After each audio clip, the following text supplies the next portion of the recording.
Audio Jungle. Audio Jungle. ప్రభు నామంలో మీ అందరికీ వందనాలు. మన అనుదిన ఆహారం కార్యక్రమంలో ఈ రోజు మనం ప్రసంగి గ్రంథాన్ని చదువుకుందాం. ఈ గ్రంథాన్ని ఇజ్రాయెల్ రాజు జ్ఞాని అయిన సొలొమోను తన ముసలితనంలో రాశారని భక్తులు చెప్తారు. జీవితంలో అన్ని రకాల సుఖాలను, సంపదను, అధికారాన్ని అనుభవించిన తర్వాత వాటన్నిటి గురించి ఆయన వెలిబుచ్చిన అభిప్రాయమే ఈ ప్రసంగి గ్రంథం. లోక సంబంధమైనవన్నీ తాత్కాలికమే అని, దేవుడు లేని జీవితం అర్థం లేనిదని ఈ గ్రంథం మనకు బోధిస్తుంది. ప్రసంగి గ్రంథము 1వ అధ్యాయము 1వ వచనం నుండి, దావీదు కుమారుడును యెరూషలేములో రాజునయుండిన ప్రసంగి పలికిన మాటలు. వ్యర్థము వ్యర్థమని ప్రసంగి చెప్పుచున్నాడు. వ్యర్థము వ్యర్థము, సమస్తము వ్యర్థమే. సూర్యుని క్రింద నరులు పడుచుండు పాటు అంతటి వలన వారికి కలుగుచున్న లాభమేమి? తరము వెంబడి తరము గతించిపోవుచున్నది, భూమి ఒకటే ఎల్లప్పుడూ నిల్చున్నది. సూర్యుడు ఉదయించును, సూర్యుడు అస్తమించును, తాను ఉదయించు స్థలము మరలా చేరుటకు త్వరపడును. గాలి దక్షిణమునకు పోయి ఉత్తరమునకు తిరుగును, ఇట్లు మరలా మరలా తిరుగుచు తన సంచార మార్గమున తిరిగి వచ్చును. నదులన్నీయూ సముద్రములో పడును, అయితే సముద్రము నిండుటలేదు. నదులు ఎక్కడి నుండి పారివచ్చునో అక్కడికే అవి ఎప్పుడు మరలిపోవును. ఎడతెరిపి లేకుండా సమస్తము జరుగుచున్నది, మనుషులు దాన్ని వివరింపజాలరు.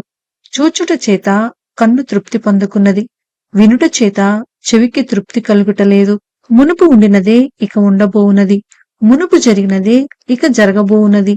సూర్యుని క్రింద నూతనమైనదేదియూ లేదు. ఇది నూతనమైనదని ఒకదాని గూర్చి ఒకడు చెప్పును, అదీనో మనకు ముందుండిన తరములలో ఉండినదే. పూర్వులు జ్ఞాపకమునకు రారు, పుట్టబో వారి జ్ఞాపకము ఆ తర్వాత నుండబో వారికి కలుగదు. ప్రసంగినైన నేను యెరూషలేమునందు ఇజ్రాయేల్ మీద రాజునై ఉంటిని. ఆకాశము క్రింద జరుగునది అంతటిని జ్ఞానము చేత విచారించి గ్రహించుటకై నా మనసు నిలిపితిని. వారు దీని చేత అభ్యాసము నొందవలనని దేవుడు మానవులకు ఏర్పాటు చేసిన ప్రయాసము బహు కఠినమైనది. సూర్యుని క్రింద జరుగుచున్న క్రియలన్నిటినీ నేను చూచితిని, అవి అన్నియు వ్యర్థములే. అవి ఒకడు గాలికై ప్రయాసపడినట్లున్నవి. వంకరగానున్న దానిని చక్కపరచ శక్యము కాదు, లోపము గలది లెక్కకు రాదు. యెరూషలేమునందు నాకు ముందున్న వారందరికంటెను నేను చాలా ఎక్కువగా జ్ఞానము సంపాదించితిననియు, జ్ఞానమును విద్యను నేను పూర్ణముగా అభ్యసించితిననియు నా మనసులో నేను అనుకుంటుని. నా మనస్సు నిలిపి జ్ఞానాభ్యాసమును, వెర్రితనమును, మతిహీనతను తెలుసుకొనుటకు ప్రయత్నించితిని. అయితే ఇదియు గాలికై ప్రయాసపడుటయే అని తెలుసుకుంటుని. విస్తారమైన జ్ఞానాభ్యాసం చేత విస్తారమైన దుఃఖము కలుగును, అధిక విద్య సంపాదించిన వానికి అధిక శోకము కలుగును. కాని నిన్ను సంతోషము చేత శోధించి చూతును, నీవు మేలును అనుభవించి చూడుమని నేను నా హృదయముతో చెప్పుకుంటుని. అయితే అదియు వ్యర్థ ప్రయత్నమాయను. నవ్వుతో నీవు వెరిదానవనియు, సంతోషముతో నీ చేత కలుగునదేమియు అనియు నేనంటిని. నా మనస్సు ఇంకనూ జ్ఞానము అనుసరించుచుండగా ఆకాశము క్రింద తాము బ్రతుకు కాలమంతయు మనుషులు ఏమి చేసి మేలు అనుభవింతురో చూడవలనని తలచి నా దేహమును ద్రాక్షారసము చేత సంతోషపరుచుకొందుననియు, మతిహీనత యొక్క సంగతి అంతయు గ్రహింతుననియు నా మనసులో నేను యోచన చేసుకొంటిని. నేను గొప్ప పనులు చేయబూనుకొంటిని, నా కొరకు ఇండ్లు కట్టించుకొంటిని, ద్రాక్ష తోటలు నాటించుకొంటిని, నా కొరకు తోటలను శృంగార వనములను వేయించుకొని వాటిలో సకల విధములైన ఫల వృక్షములను నాటించితిని. వృక్షముల నారుమళ్లకు నీరు పారుటకై నేను చెరువులు త్రవ్వించుకొంటిని, పనివారిని పనికత్తెలను సంపాదించుకొంటిని. నా ఇంట పుట్టిన దాసులు నాకుండిరి.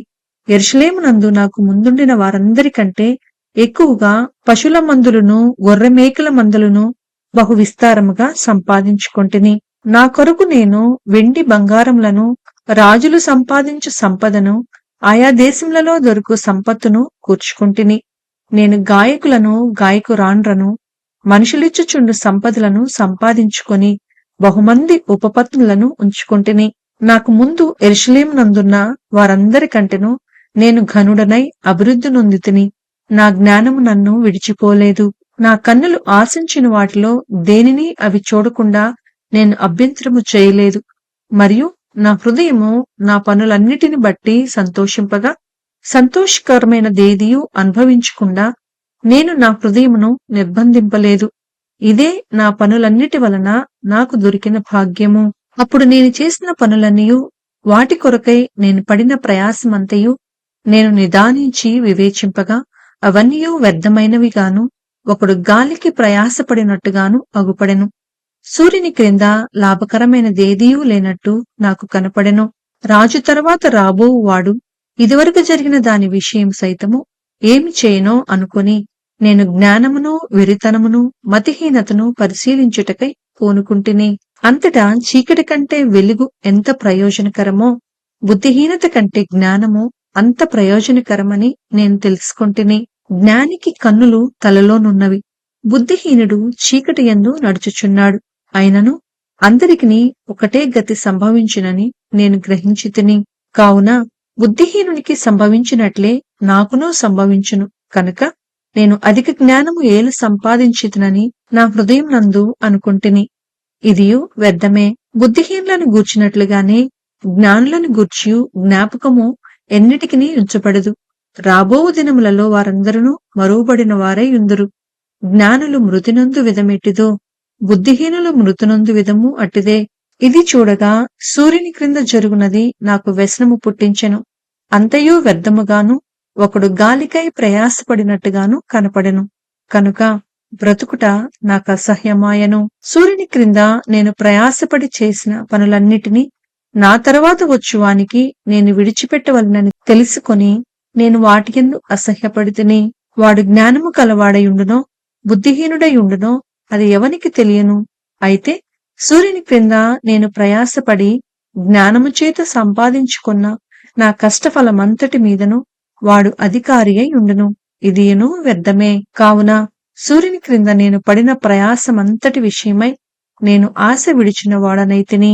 ఒకడు జ్ఞానముతోనూ తెలివితోనూ యుక్తితోనూ ప్రయాసపడి ఏదో ఒక పని చేయును.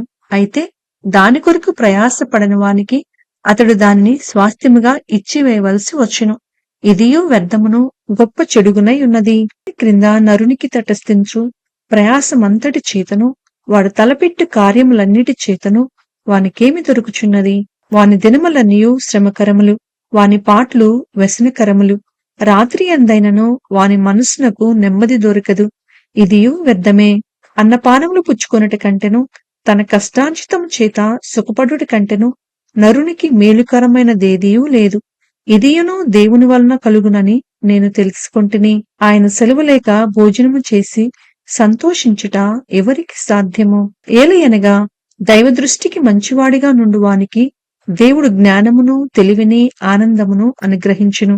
అయితే దైవదృష్టికి ఇష్టడగు వానికిచ్చుటకై ప్రయాసపడి పోగుచేయు పనిని ఆయన పాపాత్మునికి నిర్ణయించును. ఇదియు వ్యర్థముగాను, ఒకడు గాలికై ప్రయాసపడినట్టుగాను ఉన్నది. ప్రసంగి గ్రంథము 3వ అధ్యాయము 1వ వచనం నుండి. ప్రతి దానికి సమయము కలదు. ఆకాశం క్రింద ప్రతి ప్రయత్నమునకు సమయము కలదు. పుట్టుటకు, చచ్చుటకు, నాటుటకు, నాటబడిన దాన్ని పెరికివేయుటకు, చంపుటకు, బాగుచేయుటకు, పడగొట్టుటకు, కట్టుటకు, ఏడ్చుటకు, నవ్వుటకు, దుఃఖించుటకు, నాట్యమాడుటకు, రాళ్లను పారవేయుటకు, రాళ్లను పవేయుటకు, కౌగిలించుటకు, కౌగిలించుట మానుటకు, వెదుకుటకు, పోగొట్టుకొనుటకు, దాచుకొనుటకు, పారవేయుటకు, చింపుటకు, కుట్టుటకు, మౌనముగా నుండుటకు, మాట్లాడుటకు, ప్రేమించుటకు, ద్వేషించుటకు, యుద్ధము చేయుటకు, సమాధానపడుటకు, కష్టపడిన వారికి తమ కష్టము వలన వచ్చిన లాభమేమి? నరులు అభ్యాసము పొందవలనని దేవుడు వారికి పెట్టియున్న కష్టానుభవమును నేను చూచితిని.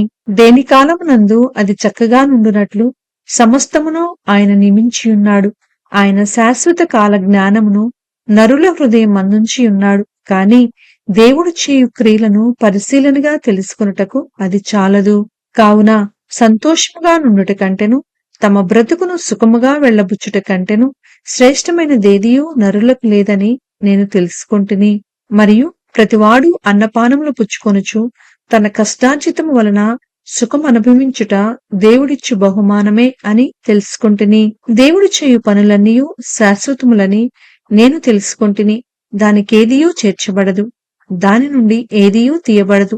మనుషులు తన యందు భయభక్తులు కలిగియుండునట్లు దేవుడిట్టి నియమము చేసియున్నాడు. ముందు జరిగినదే ఇప్పుడునూ జరుగును, జరగబోవునది పూర్వమందు జరిగినదే. జరిగిపోయిన దానిని దేవుడు మరలా రప్పించును. మరియు లోకమునందు విమర్శ స్థానమున దుర్మార్గత జరుగుటయు, న్యాయముండవలసిన స్థానమున దుర్మార్గత జరుగుటయు నాకు కనపడెను. ప్రతి ప్రయత్నమునకును ప్రతి క్రియకును తగిన సమయమున్నదనియు, నీతిమంతులకును దుర్మార్గులకును దేవుడే తీర్పు తీర్చిననియు నా హృదయములో నేననుకుంటుని. కాగా తాము మృగముల వంటి వారని నరులు తెలుసుకొనున్నట్లును, దేవుడు వారిని విమర్శించినట్లును ఇలాగు జరుగుచున్నదని అనుకుంటుని. నరులకు సంభవించినది ఏదో అదే మృగములకు సంభవించును. వారికిని వాటికిని కలుగు గతి ఒక్కటే. నరులు చచ్చినట్లు మృగములను చచ్చును. సకల జీవులకు ఒకటే ప్రాణము. మృగముల కంటే నరులకేమీ ఎక్కువ లేదు. సమస్తమును వ్యర్థము. సమస్తము ఒక్క స్థలమునకే పోవును. సమస్తము మంటిలో నుండి పుట్టెను. సమస్తము మంటికే తిరిగిపోవును. నరుల ఆత్మ పరమునకెక్కిపోవునో లేదో, మృగముల ప్రాణము భూమికి దిగిపోవునో లేదో ఎవరికి తెలియను. కాగా తమకు తరువాత జరుగు దానిని చూచుటకై నరుని తిరిగి లేపికొని పోవాడెవడునూ లేకపోవుట నేను చూడగా, వారు తమ క్రియల యందు సంతోషించుట కంటే వారికి మరి ఏ మేలునో లేదన్న సంగతి నేను తెలుసుకుంటుని. ఇదే వారి భాగము.